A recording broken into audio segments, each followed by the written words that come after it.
L'horreur dans le bus Greyhound. L'affaire Vince Lee, histoire vraie. Bienvenue sur Nuits énigmatiques, là où les histoires vraies sont plus sombres que n'importe quelle fiction.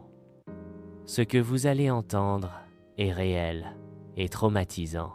Une scène de cauchemar qui s'est déroulée dans un bus ordinaire, sur une route canadienne.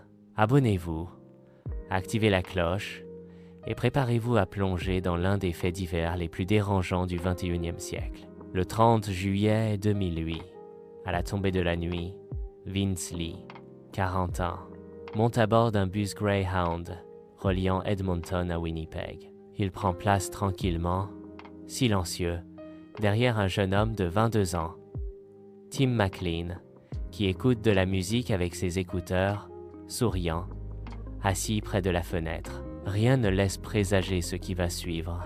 Vers 20h30, sans aucune provocation, Vince Lee sort un couteau et attaque Tim, qui n'a même pas le temps de réagir. Les passagers entendent des cris, des bruits de lutte. Certains croient d'abord à une bagarre, mais l'horreur est bien réelle. Lee s'acharne, encore et encore, puis, sous les yeux pétrifiés des passagers, il le décapite, avant de placer son oreille, son nez, sa langue dans ses poches, comme des trophées. Et puis, il se lève calmement, tient la tête de Tim entre ses mains et la montre à travers la vitre, comme pour dire « Regardez ce que j'ai fait ». Le bus est évacué dans la panique. Les portes sont bloquées. Lee reste seul à l'intérieur, avec ce qu'il reste du corps de Tim.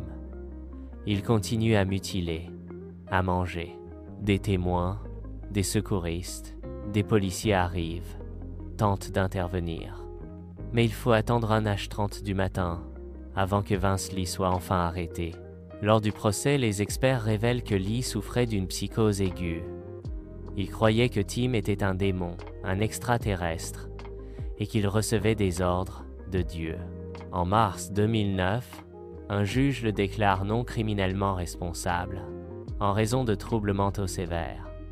Il est envoyé dans un centre psychiatrique, pas en prison.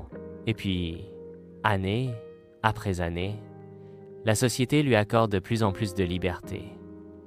2010, sortie supervisée 2015, vie en foyer de groupe 2017, libération totale, sans suivi, sans restriction. Il change de nom, il est libre. Pendant ce temps, la mère de Tim, elle, n'a jamais pu tourner la page. Elle dira plus tard, « Ce n'est pas de la justice, c'est une gifle faite à ceux qui restent. Ce n'était pas un film d'horreur, c'était la réalité, une victime innocente, un tueur reconnu irresponsable, et un système qui, selon certains, a abandonné les vivants. » Si cette histoire vous a bouleversé, abonnez-vous à Nuits énigmatiques. Ici, nous explorons les vérités les plus sombres pour mieux comprendre l'humanité et ses abîmes. Activez la cloche. Partagez en commentaire.